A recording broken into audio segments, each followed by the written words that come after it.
So there I was, every Wednesday and Saturday, driving my dad to dialysis twice a week, and neither of us knew where it would lead.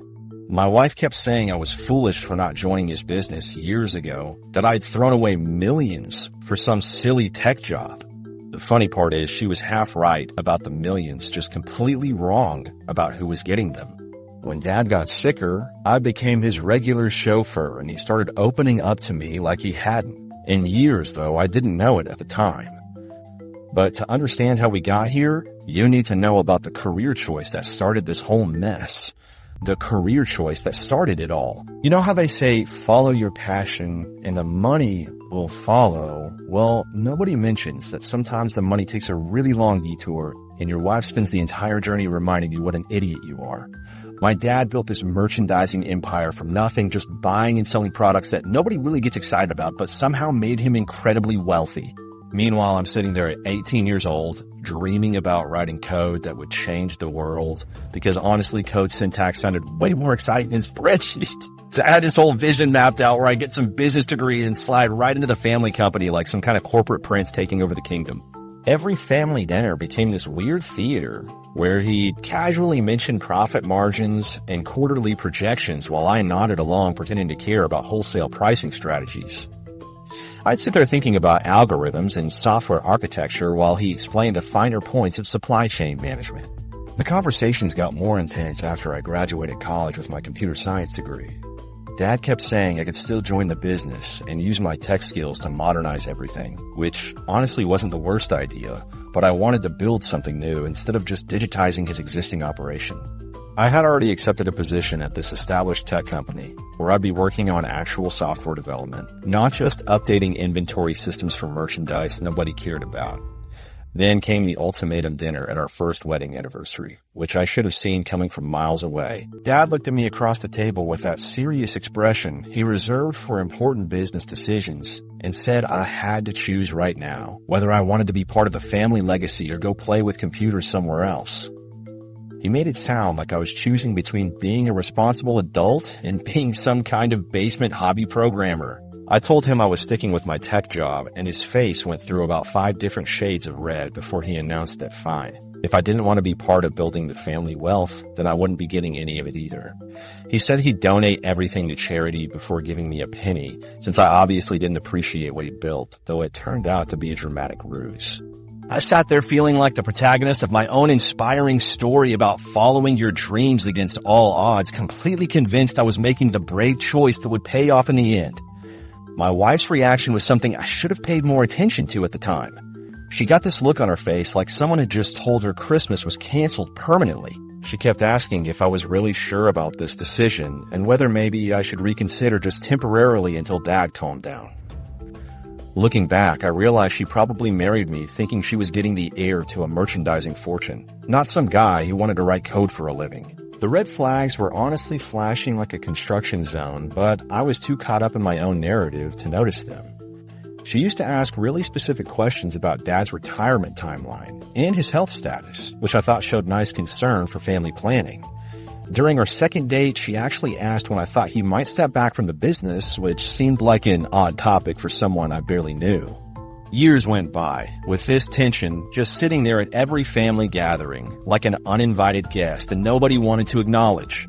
Dad would make these pointed comments about people who abandoned family responsibilities for personal interests, while I'd change the subject to literally anything else. My wife would give me these meaningful looks during these conversations like she was trying to send me telepathic messages about making better life choices. The really frustrating part was that my tech career was actually going great. I was getting promotions and raises and working on projects I genuinely enjoyed. But somehow this success story didn't count because it wasn't the family business. My wife would mention other couples where the husband took over the family company and how well they were doing financially. She had this way of bringing up inheritance and family wealth during completely unrelated conversations like when we were discussing vacation plans or home improvements.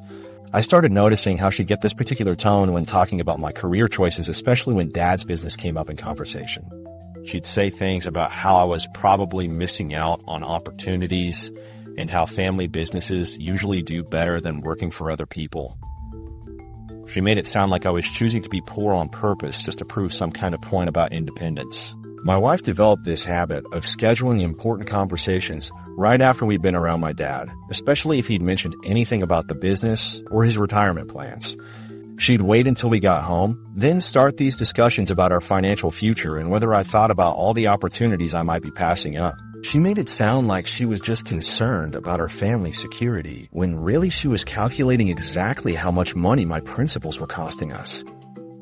Looking back, I can see how this whole situation was building towards something that would change everything, but at the time, I just thought it was normal family drama that would eventually resolve itself. I figured Dad would come around to respecting my choice, and my wife would stop bringing up the inheritance every time we had a budget discussion. I had no idea that life was about to force us all into a completely different dynamic, where suddenly everything I thought I knew about family relationships would get turned upside down. When Dad's health became my new part-time job, there's something deeply unsettling about watching your intimidating father suddenly need help opening a car door. One day, he's this powerful businessman who built an empire from nothing, and the next day, he's asking you to write down his medication schedule because he keeps forgetting which pills to take when. Dad's kidney problems had been manageable for years, but something shifted in the past 2 to 3 years, where he went from being completely independent to needing someone to drive him to medical appointments twice a week. The transition happened gradually, then all at once, like most health declines do. First, he mentioned that driving to dialysis was getting tiring. Then he started asking if I could maybe take him sometimes. Then suddenly he was calling me every Tuesday night to confirm I'd be there Wednesday morning. The man who used to intimidate business partners and negotiate million-dollar deals was now worried about being late for his 10 a.m. dialysis appointment. I found myself checking on him the night before each session, making sure he had eaten properly and reminding him to take his pre-dialysis medications. The role reversal felt completely bizarre at first. Here I was, the guy who couldn't even get Dad to respect my career choices, suddenly becoming the person responsible for making sure he didn't miss critical medical treatment. I started keeping a notebook with all his appointment times and medication schedules because Dad's memory wasn't what it used to be. I'd call him the morning of each dialysis session to make sure he was awake and ready, then show up at his house to drive him there. The whole thing felt like playing house, except the stakes were actually life and death. My boss, who's backed me for 10 years, swapped my 3 to 7 p.m. for midnight sprints so I could chauffeur Dad twice a week. The arrangement worked, but it meant I was essentially working 2 different schedules depending on the day. Saturdays were straightforward since that was my day off anyway, but Wednesdays turned me into this weird split personality employee who disappeared mid-afternoon and reappeared online at 10 p.m. to finish projects. The nurse at the dialysis center mentioned one Wednesday that Dad could probably manage the appointments alone if transportation was an issue. She said it matter-of-factly, like she was suggesting he switch brands of medication, but the idea hit me like a punch to the stomach. I pictured him sitting there for 4 hours with nobody to talk to afterward and nobody to make sure he got home safely. The guilt of even considering it made me realize how much this routine had become about more than just medical necessity. Dialysis centers have this weird culture that you don't really understand until you spend significant time in one. Dad started knowing everyone in the Wednesday and Saturday crowd. He'd tell me about Margaret, who always brought crossword puzzles, and how she'd share the answers when people got stuck. The staff treats it like any other medical procedure, but the patients form these odd friendships based on their shared schedule. What surprised me most was how much I started enjoying the drive to and from dialysis. Dad and I had barely spoken beyond polite family gathering small talk for years, but suddenly we had this forced time together twice a week. He'd tell me stories about building his business that I'd never heard before, and I'd update him on projects at work that actually interested him. The conversations flowed easier when we weren't sitting across from each other at a dinner table, with the weight of all our past disagreements hanging in the air. Those car rides became the best part of my week, which sounds insane considering we were driving to a medical procedure that reminded us both of his mortality. Dad would point out changes in the neighborhood or mention people he used to do business with when we passed certain buildings. I'd tell him about coding challenges I was working on, and he'd actually ask follow-up questions like he was genuinely curious about my work for the first time ever. We talked about everything except the obvious tension that had existed between us for years. I was probably overcompensating for all the family drama by being extra attentive and careful about his care. I'd walk him slowly from the car to the dialysis center entrance, making sure he didn't trip or get tired. I'd sit in the waiting room for the entire 4-hour session, even though he told me I could leave and come back. I wanted to prove that I was a good son despite choosing my own career path over his business plans. Every Wednesday and Saturday became my chance to demonstrate that family loyalty didn't require abandoning my personal goals. Dad started talking about Mom more during those drives, which he'd rarely done since she passed. He'd mentioned how proud she would be that I was taking care of him, and how she always said I had a good heart, even when I was being stubborn about the business. These conversations made me realize how much the family dynamics had been affected by losing her, and how Dad and I had never really processed that loss together. The time we spent together was creating this new relationship that felt more genuine than anything we'd had before. Dad stopped making comments about my career choices and started asking about my projects with actual interest. I stopped feeling defensive about working in tech instead of joining his business. We were just a father and son talking during car rides to medical appointments, but somehow it felt more real than years of formal family dinners. What I didn't realize was that back home, someone was keeping careful track of every hour I spent away and getting increasingly creative about expressing their displeasure with my new schedule. My wife's true colors started showing. The complaints started small, which should have been my first warning sign, but I was too busy managing dialysis schedules to notice the pattern forming. My wife would mention casually that she had planned something important right when I needed to take Dad to his appointments, like she was testing whether I would prioritize her plans over his medical care. At first, it seemed like innocent scheduling conflicts, but the timing was suspiciously perfect every single Wednesday and Saturday without fail. She developed this amazing talent for discovering urgent household projects that absolutely had to be completed during dialysis hours.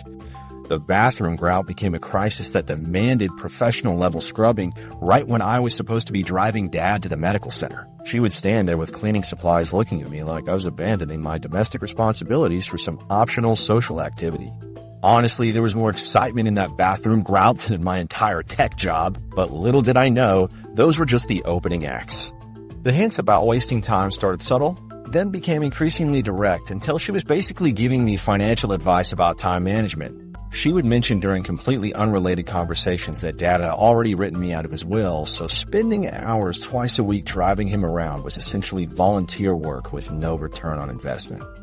She had this way of bringing up inheritance and money during the most inappropriate moments, like when we were having breakfast or helping kids with homework.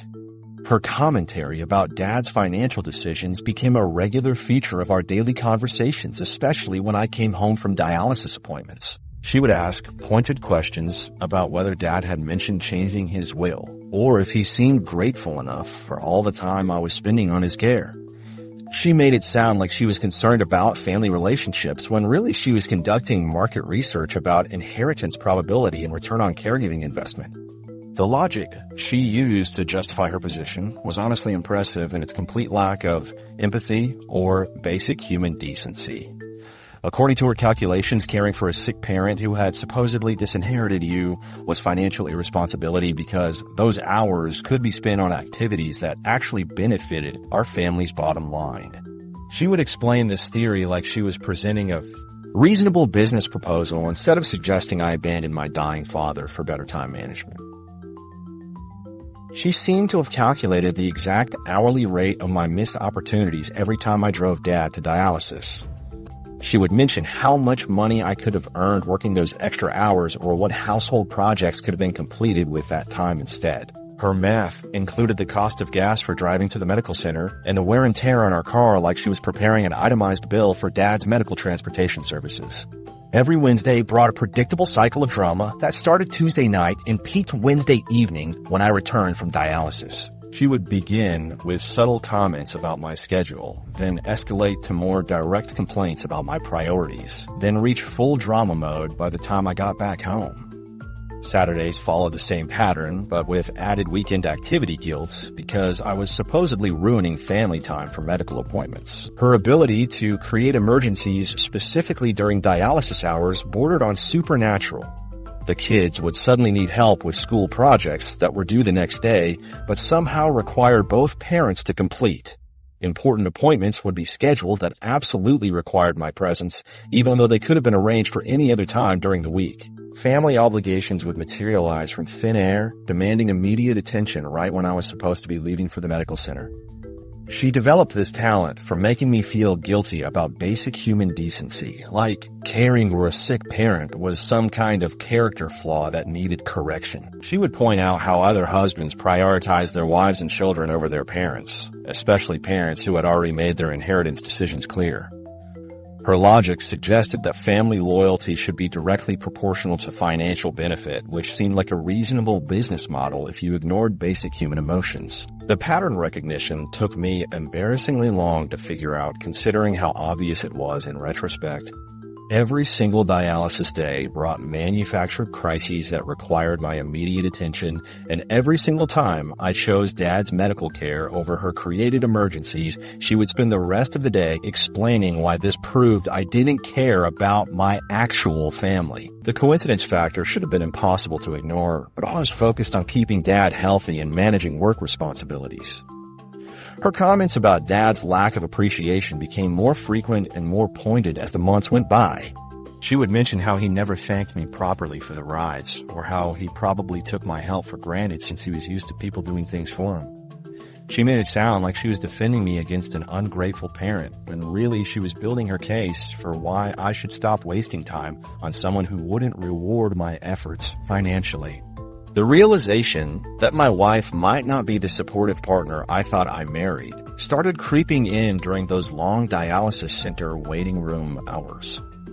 I would sit there thinking about her reactions to my caregiving routine and slowly understanding that her concerns weren't about family dynamics or work-life balance, but about money and inheritance and financial opportunity cost. The woman I married was apparently someone who calculated the value of every kind gesture and measured family loyalty and potential dollar amounts. But her creative scheduling conflicts and financial lectures were nothing compared to what came next when she really started perfecting her guilt trip techniques.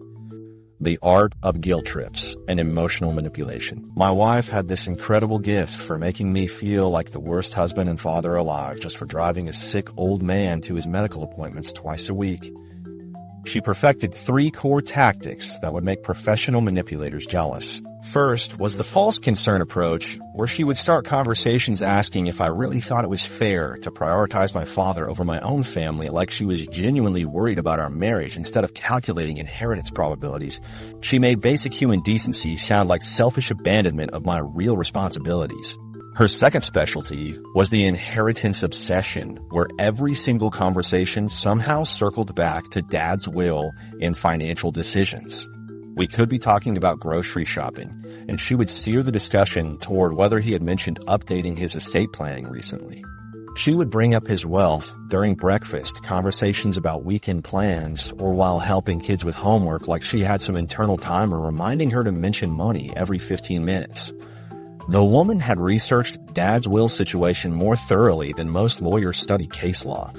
The third tactic involved using our children as leverage by making comments in front of them about how Daddy spent more time with Grandpa than with his own family. She would ask them leading questions about whether they missed having me around on weekends while Grandpa got all my attention for medical appointments. The manipulation extended to turning our kids into weapons in her campaign to make me choose between her demands and Dad's healthcare needs. Her complaints about my work schedule became this masterpiece of selective memory, where she would completely forget that I was staying up until midnight every Wednesday to compensate for the hours I missed during dialysis appointments. She would act like I was just leaving work early twice a week for fun social activities instead of medical necessity, while conveniently ignoring that I was working longer days to make up the difference. Her version of my schedule painted me as some kind of slacker who prioritized personal interests over professional responsibility. The financial calculations became increasingly detailed as she would mention the cost of gas and car maintenance for driving to medical appointments, like she was preparing an itemized bill for Dad's transportation services. She had calculated the exact hourly rate of my missed opportunities and would present this data during arguments about time management and family priorities. Her math included opportunity costs and potential overtime earnings I was supposedly sacrificing for volunteer medical transportation. The woman could have run a consulting firm specializing in caregiving cost analysis. She developed this supernatural ability to create childcare emergencies that coincided perfectly with every single dialysis appointment. Like, she had a calendar specifically designed to maximize my stress levels. Wednesday evenings became this comedy show, where I would return from 4 hours at the dialysis center to find she had mysteriously disappeared for her weekly girls' night out, leaving me alone with hungry kids and homework that needed supervision. She would time her departures perfectly, so I would walk in exhausted from medical appointments to discover I was immediately on single-parent duty. The juggling act turned me into some kind of circus performer, balancing dinner preparation and homework help, while taking conference calls from colleagues who needed updates on projects I was supposed to finish during normal business hours. I would be stirring pasta with one hand while helping with math problems and trying to participate in important work discussions through my phone headset, like some kind of multitasking superhero who was failing at everything simultaneously. Her complaints about Dad never appreciating my efforts reached peak absurdity, considering she spent most of her time proving she didn't appreciate anything I did either. She would lecture me about how ungrateful Dad was for all the driving and waiting around I did for his medical care, while simultaneously complaining that I wasn't grateful enough for her sacrifices in managing household responsibilities alone twice a week. The irony was completely lost on her that she was criticizing someone else's lack of appreciation while demonstrating zero appreciation herself. The pattern became so predictable I could forecast her emotional schedule based on the calendar. Tuesday nights brought subtle hints about Wednesday conflicts. Wednesday mornings escalated to direct complaints about my priorities. Wednesday evenings featured full drama productions about being abandoned for medical appointments. The same cycle repeated every Saturday, with weekend-specific guilt about missing family time for dialysis center visits. This constant barrage of manipulation was honestly exhausting me more than the actual caregiving responsibilities. I was spending more emotional energy managing her manufactured crises than I was dealing with Dad's real medical needs. The stress of coming home to drama after spending 4 hours in a dialysis center was wearing me down faster than the physical demands of the driving and waiting around. What I didn't realize was that all of this psychological warfare was building toward one final conversation. The ultimate ultimatum backfires. I never thought I'd have. She walked into the living room one evening where I was helping our kids with homework and announced that we needed to have a serious discussion about priorities. The way she said it made it sound like she was calling an important business meeting instead of talking about family responsibilities. She had this determined expression like she had been planning this speech for weeks and was finally ready to deliver her ultimatum. She sat down across from me and explained in this calm professional tone that she could no longer tolerate the current arrangement where I spent twice a week taking Dad to dialysis appointments. The audacity of framing a sick parent's medical care as some kind of optional hobby that was causing marital problems was honestly impressive in its complete lack of basic human empathy. She made it sound like I was choosing to volunteer at some random charity instead of ensuring my father didn't die from kidney failure. Then she delivered the line that revealed exactly what kind of person I had married. She looked me straight in the eye and said I needed to choose someone who would be with me forever over someone who was going to die soon anyway. My jaw hit the floor. The cold mathematics of her argument showed she had reduced my father's medical crisis to a simple cost-benefit analysis, where his declining health made him a bad investment, while her healthy status made her the obvious choice for my attention and resources. The moment of clarity hit me like a physical force when I finally understood what she was actually asking me to do. Here was someone I had been married to for 8 years, revealing that she viewed my dying father as competition for my time and attention. She wanted me to choose her domestic demands over his medical emergencies, like these were somehow equivalent priorities that deserved equal consideration. The realization that I had been living with someone capable of this level of selfishness was honestly more shocking than the ultimatum itself. Her priorities became crystal clear when she laid out the choice in such stark terms that even someone as oblivious as me couldn't miss the implications. She was asking me to prove my love for her by abandoning basic human decency toward the man who raised me. The choice she presented wasn't really about scheduling conflicts or work-life balance, but about whether I would prioritize her wishes over fundamental moral obligations to family members in crisis.